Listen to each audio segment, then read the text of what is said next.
직업적인 성공이나 안정적인 삶을 위해서라면요. 여러분은 스스로의 신념이나 감정을 어디까지 타협할 수 있으신가요? 음, 특히 세상이 막 온통 뒤집히는 그런 혼란의 시기라면 그 선택의 무게가 훨씬 더 무거워질 텐데요. 오늘 우리가 함께 깊이 들여다볼 이야기가 바로 그 거대한 질문에 대한 두 개의 아주 극단적인 대답 같아요. 하나는 채만식의 소설 미스터 방, 그리고 다른 하나는 가즈오 이시구로의 남아있는 나날입니다. 여러분께서 보내주신 자료들 바탕으로 이 두 작품을 한번 제대로 펼쳐보겠습니다.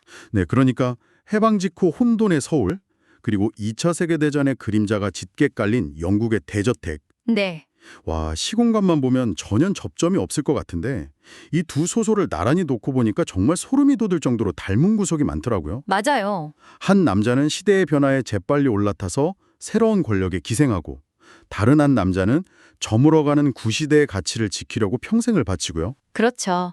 오늘은 바로 이 두 인물의 삶을 통해서요, 격동의 시대를 살아낸다는 게 과연 무엇인지, 그리고 봉사나 충성 같은 가치가 어떻게 한 개인의 삶을 구원하기도 하고 또 파괴하기도 하는지 그 양면성을 집중적으로 이야기 나눠보려 합니다. 아, 정말 흥미롭네요. 네, 문학이 시대를 어떻게 날카롭게 포착하고 비판하는지 그 방식의 차이를 비교해보는 재미도 아주 쏠쏠할 겁니다. 좋습니다. 그럼 먼저 온몸으로 시류에 편승했던 남자, 미스터 방의 주인공 방산복부터 만나볼까요? 네, 이 인물 정말 한마디로 정의하기가 힘든 캐릭터예요. 밉살스러운데 어딘가 짠하고 또 어리석은데 약삭 빠르고요. 그야말로 생존이라는 단어가 의인화된 인물이죠. 해방 전에는 신기료 장수, 그러니까 구두깨 매는 일을 하면서 근근히 살아가는 정말 보잘것없는 사람이었거든요. 네. 소설 속 묘사를 보면 그에게 해방이나 독립 같은 그런 거대한 담론은 아무런 감흥을 주지 못해요. 아, 오히려 좀 시큰둥하죠. 네, 오히려 독립이 배부르게 해주나 이러면서 투덜거리기까지 하죠. 당장 먹고 사는 문제가 훨씬 중요했던 겁니다. 그렇죠. 그랬던 그가 미스터 방으로 신분이 그냥 수직 상승하게 되잖아요. 그 계기가 정말 드라마틱한데요. 이게 단순히 방산복 개인의 어떤 약삭 빠름 덕분이었을까요? 아니면 시대 자체가 그런 인물이 나올 수밖에 없는 판을 깔아준 걸까요? 아주 정확한 질문이십니다. 그건 둘 다라고 봐야겠죠? 아, 둘 다? 네. 해방 직후 서울은 말 그대로 무주공산, 권력의 공백 상태였어요. 일본인들이 물러간 자리를 미군정이 채우면서 새로운 질서가 만들어지던 그런 혼란기였죠. 네. 이때 가장 중요한 능력 중 하나가 바로 영어였습니다. 영어. 네. 방산복은 어깨 너머로 배운 토막 영어를 미천 삼아서 미군 S소위의 통역이 되는데 이 선택 하나가 그의 인생을 그냥 180도 바꿔놓습니다. 그야말로 영어가 권력이 된 시대였군요. 그러고 보니까 미스터 방이라는 그 호칭 자체가 그의 정체성을 다 설명해 주는 것 같아요. 맞아요. 방산복이라는 본래 이름 대신 미군이 불러주는 이름으로 살아가게 되니까요. 바로 그겁니다. 그의 모든 권력과 부는 전부 S소위에게서 빌려온 것이죠. 철저히 기생적인 관계를 통해서 자신의 존재 가치를 증명하는 인물이라고 할 수 있습니다. 자, 그럼 이 시끄럽고 욕망에 충실한 미스터 방의 정반대편으로 한번 가보죠. 남아있는 나날의 주인공, 집사 스티븐스입니다. 네. 와, 저는 이 인물을 보면서 정말이지 너무 답답해서 가슴을 몇 번이나 쳤는지 모르겠습니다. 평생을 품이라는 단어 하나에 저당 잡혀서 자기 감정은 물론이고 사랑까지 전부 외면하잖아요. 아마 많은 분들이 그렇게 느끼셨을 겁니다. 스티븐스는 수십 년간 영국의 아주 유서 깊은 저택, 달링턴 홀을 지켜온 집사입니다. 그의 삶의 유일한 목표이자 신념을 바로 위대한 집사의 품위, 즉 디그니티를 지키는 것이었죠. 대체 그에게 품위가 뭐였길래 그렇게까지 모든 걸 희생해야만 했을까요? 소설을 읽다 보면 거의 종교적인 신념처럼 느껴지던데요.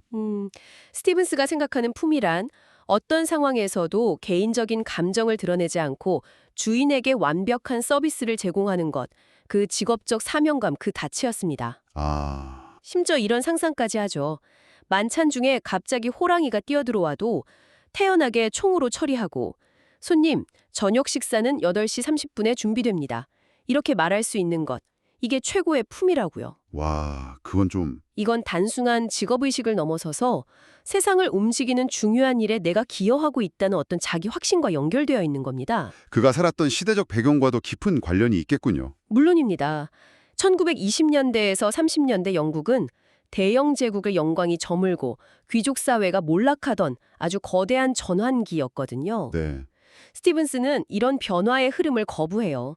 세상의 중요한 결정은 소수의 위대한 신사들, 그러니까 자기 주인인 달링턴경 같은 귀족들이 내려야 한다. 이런 낡은 질서를 굳게 믿습니다. 아, 그래서 달링턴 경이 그 나치에 동조하는 명백히 잘못된 길을 가는데도 네, 그런데도 그에 대한 절개적인 봉사가 곧 세상을 이롭게 하는 길이라고 합리화를 해버리죠. 그의 정체성은 미스터 방과는 정반대로 몰락해가는 과거의 가치와 완벽하게 결합되어 있었던 겁니다. 와, 이렇게 보니 정말 흥미롭네요. 두 사람 다 자신의 삶을 주인을 섬기는 데 바쳤는데 그 방식과 동기가 완전히 달라요. 바로 그 지점이 이 두 소설을 비교하는 핵심입니다. 한 명은 철저히 이기적인 욕망을 위해서, 다른 한 명은 자기가 신봉하는 이념을 위해서 봉사한 거군요. 맞습니다. 미스터 방의 봉사는 전형적인 거래예요. 그는 에스소이에게 아첨하고 비위를 맞추면서 더 많은 부와 권력을 얻어내죠. 그 과정에서 자기 민족이나 문화를 파는 일도 서슴지 않고요. 맞아요. 그 경회로를 보고 에스소이가 뭐 하는 곳이냐고 물으니까 옛날 왕이 기생 수백 명 데리고 춤추고 놀던 곳이라고 설명하는 장면. 네, 바로 그 장면이죠. 자신의 이익을 위해서라면 역사적 사실을 왜곡하는 것쯤은 아무렇지도 않은 인물인 거죠. 반면에 스티븐스의 봉사는 신념에 가깝습니다. 그는 위대한 주인을 섬기는 것이 곧 인류 역사에 기여하는 길이라고 믿어요. 그래서 개인적인 삶을 전부 희생시키고 그렇죠. 아버지가 위층에서 임종을 맞이하는 그 순간에도 그는 아래층에서 열리는 중요한 국제회의에 시중을 드는 걸 택합니다. 와, 자신의 직업적 의무가 아버지의 죽음보다 더 중요하다고 판단한 거죠. 사랑하는 여인, 그 동료 집사였던 켄톤 양이 떠나겠다고 했을 때도 마찬가지였고요.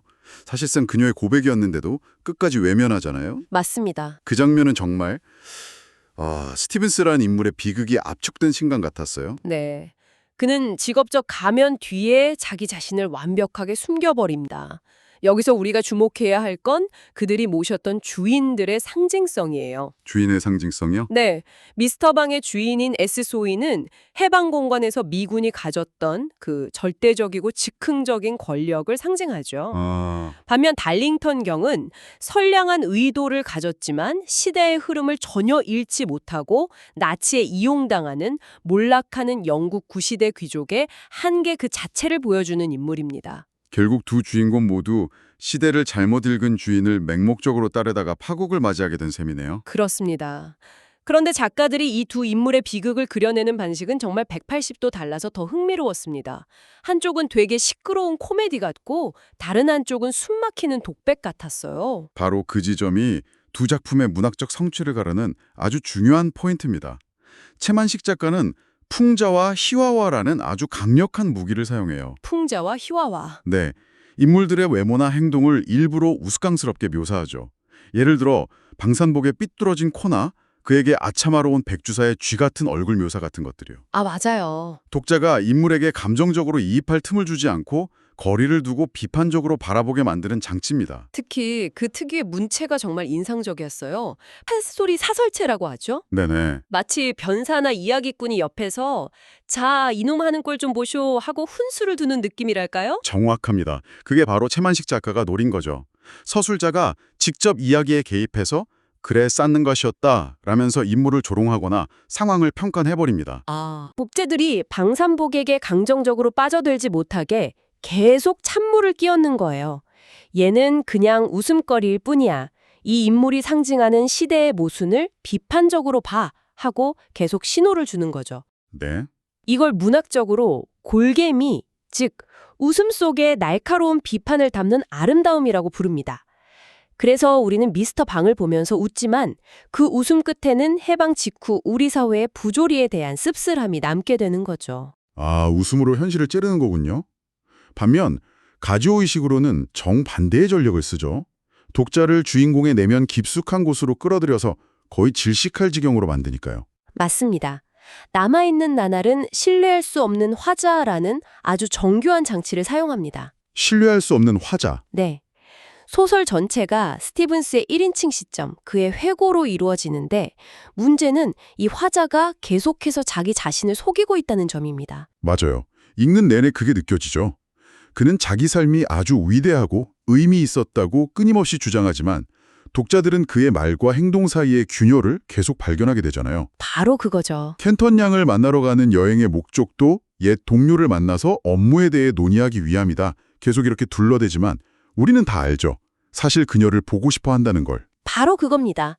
이 식으로는 독자들이 스티븐스의 억압되고 왜곡된 시선을 통해서만 진실을 엿보게 만들어요. 우리는 그의 변명과 합리화 뒤에 숨겨진 진짜 슬픔과 후회를 읽어내야 하죠.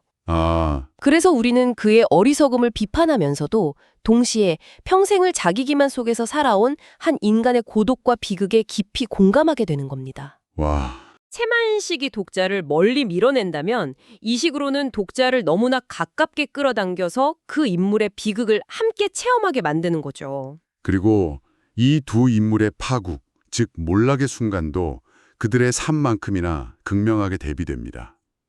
미스터 방의 최후는 정말이지 너무 허무하고 희극적이라 어이가 없을 정도였어요. 그가 양친물을 아무데나 뱉다가 마침 지나가던 S소희 얼굴에 튀게 되죠. 네. 그리고 그 자리에서 뺨을 맞고 S소희 나 하고 더듬거리면서 한순간에 무너집니다. 그가 S소희에게 기생해서 쌓아올렸던 모든 권세가 그 양친물 한 방울과 함께 그냥 날아가 버리는 겁니다. 사상누각이었군요. 그렇죠. 사상누각처럼 쌓아올린 권력의 본질이 얼마나 허무한지를 보여주는 정말 천재적인 결말이라고 할 수 있죠. 반면 스티븐스의 파국은 너무나 조용하고 내면적으로 일어나서 더 가슴 아프죠. 네. 그의 몰락은 어떤 물리적인 사건이 아니에요. 수십 년 만에 만난 켄턴 양이 결혼 생활이 불행했다는 뉘앙스를 풍기면서도 결국 남편에게 돌아가겠다고 말하는 순간. 그리고 혼자 부둣가 벤치에 앉아있을 때 찾아옵니다. 낯선 이에게 그는 처음으로 속마음을 털어놓죠. 자신이 평생을 바친 신념이 어쩌면 큰 실수였고 유일하게 사랑했던 사람을 놓쳤으며 남은 것은 텅 빈 나날뿐이라는 사실을 깨닫는 겁니다. 네, 그의 몰락은 한 인간의 통렬한 자기 성찰이자 돌이킬 수 없는 시간을 마주한 존재의 비극 그 자체입니다. 결국 두 소설이 완전히 다른 방식으로 같은 질문을 던지는 셈이네요. 나는 내 삶의 주인인가? 아니면 내가 섬기는 가치의 하인인가? 네, 미스터 방은 주인을 잘못 골랐고 스티븐스는 가치를 잘못 고른 비극이다. 이렇게 볼 수도 있겠군요. 정확한 정리입니다. 미스터 방은 방산복 같은 기회주의자들과 그들을 만들어낸 해방 직후 한국 사회의 모순을 향해 통렬한 비판의 메스를 들이대는 사회풍자글이고요. 네. 반면 남아있는 나날은 직업적 의무와 인간적 가치를 혼동한 한 남자의 삶을 통해 우리에게 품위 있는 삶이란 진정 무엇인지, 그리고 스스로 선택하지 않는 삶이 얼마나 공허해질 수 있는지를 묻는 깊은 심리비극이죠. 이 두 소설이 각각 1940년대 한국과 영국이라는 특정 시대를 배경으로 하고 있지만 이들이 던지는 질문은 오늘을 사는 우리에게도 여전히 날카롭게 다가오는 것 같습니다. 그렇기 때문에 고전으로 남는 것이겠죠. 물론 방산복의 노골적인 기회주의나 스티븐스의 그 극단적인 자기 억압은 소설적인 설정입니다. 네, 극단적이죠. 하지만 한번 우리 자신을 돌아보면 어떨까요? 여러분의 직장이나 속한 조직에서 우리는 때로 미스터 방처럼 약삭빠르게 이익을 줬거나 때로는 스티븐스처럼 조직의 논리에 맹목적으로 순응하며 살고 있지는 않을까요? 스스로 생각하고 판단해야 할 책임을 편리하게 외면한 채 말입니다. 두 소설은 시대를 넘어 우리에게 계속해서 말을 걸고 있습니다. 당신은 당신의 삶에서 무엇을 위해 또 누구를 위해 봉사하고 있냐고 말이죠.